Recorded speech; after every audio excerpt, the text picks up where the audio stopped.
India speaks daily को subscribe करें, उसके बेल आइकन को ज़रूर दबाएं यदि आपको इसकी पत्रकारिता पसंद हो। धन्यवाद।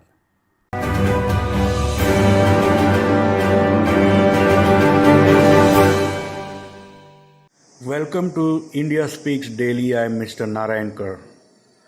Today, I would like to throw some light on Francois Gautier's article, which was written on September 22, 2008.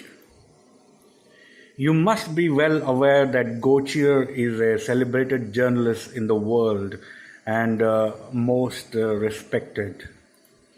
In his article, he has thrown light on Antonio Maino's missionary movement in India.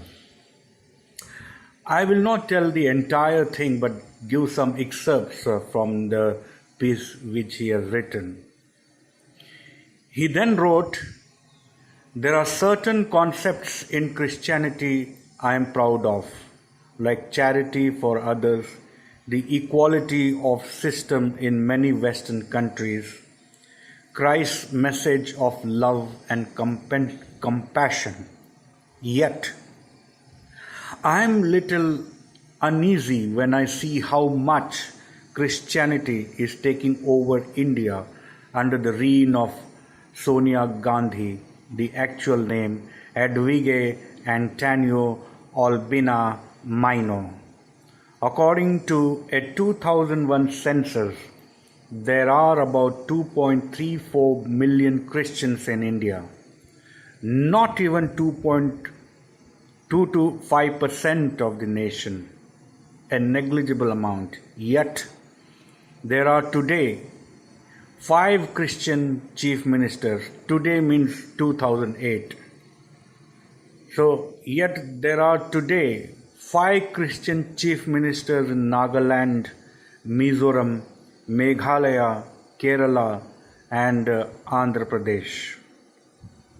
One should add that the majority of politicians in Sonia Gandhi's closed circle are either Christians or Muslims.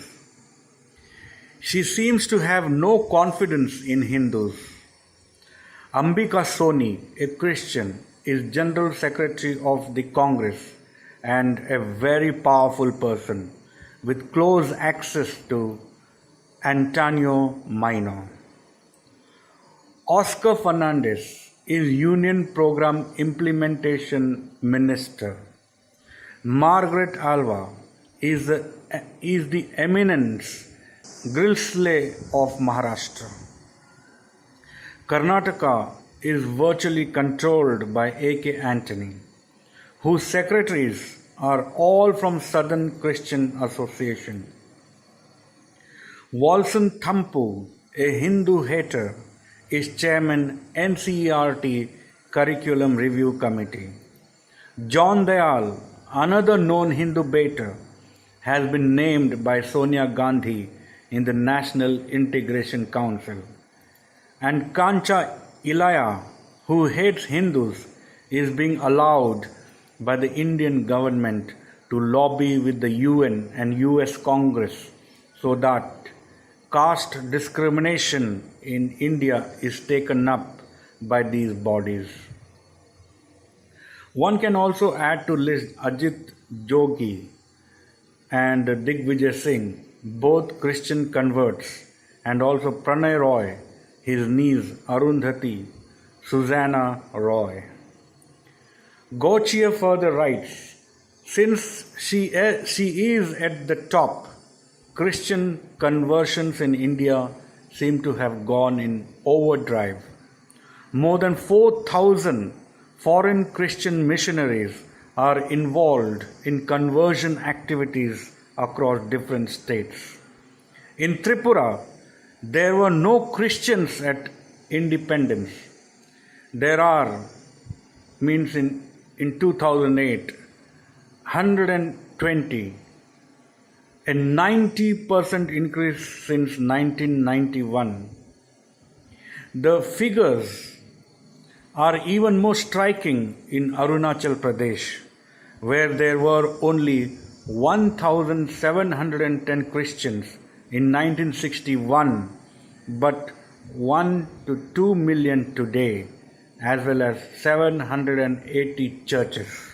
In Andhra Pradesh, churches are coming up every day in far-flung villages, and there was even an attempt to set up one near Tirupati.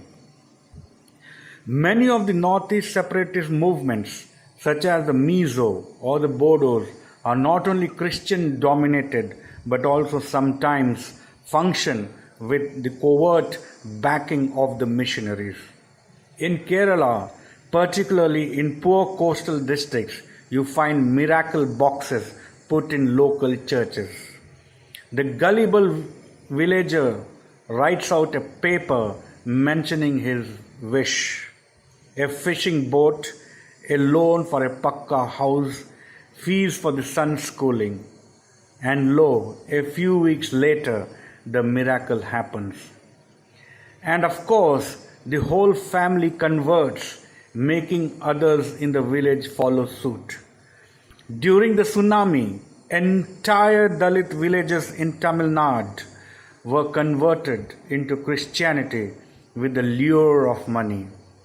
It is true that there have been a few backlashes against missionaries and nuns, particularly the gruesome murder of Graham Staines and his two sons. But Belgian historian Conrad Elst laments that when over 1,000 Hindus are killed and 250,000 Hindus ethnically cleansed in Kashmir, the world media doesn't even notice.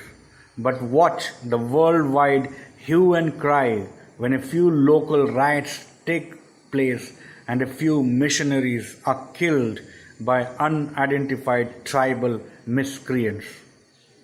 Christian Naga terrorists have been killing non-Christians for decades on end, and this has never been an issue with the world media except to bewail the oppression of the Nagas by Hindu India. More than 20,000 people have lost their lives to insurgency in Assam and Manipur in past 2 decades. As recently as last week, 4 paramilitary Assam Rifle soldiers were killed in an ambush yesterday by the outlawed United National Liberation Front. Sonia Gandhi said during the last National Integration Council meeting, "We are committed to ideological battle against communal forces which seek to destroy our diversity and polarize us. Certain parties promote polarization and confrontation, and there are certain regimes in India which promote communalism, but is not actually the Congress under Mrs. Gandhi, which is promoting communalism by insidiously installing Christians and Muslims everywhere, propping up Christian states, allowing a free hand to missionaries and pressing for reservations for Christian Dalits and Muslims, as recently done in Andhra Pradesh, in a nation of 850 million Hindus. In my country, France, a Christian majority nation, it would be unthinkable to have Hindus or even Indian-born French for that matter in so many positions of power. Impossible also to find a non-elected, non-French, non-Christian person being the absolute ruler of the country behind the scene as Sonia Gandhi is in India. Indians like to say that the greatness of India is that it accepts a foreigner and a Christian like Sonia Gandhi. But isn't it rather a weakness and aberration? Can't we find a worthy leader amongst 1 billion Indians? This is an India where you see today Swami Mukteshwarananda Saraswati of Dwarka Peeth made to disembark from an Indian Airlines flight for carrying his holy dand, a thin bamboo stick which is a symbol of their spiritual designation inside the aircraft cabin. Are we heading then towards a Christian India under Sonia Gandhi's helm? It would be a tremendous loss not only to India but also to the world, for in India you find the only living spirituality left on this planet.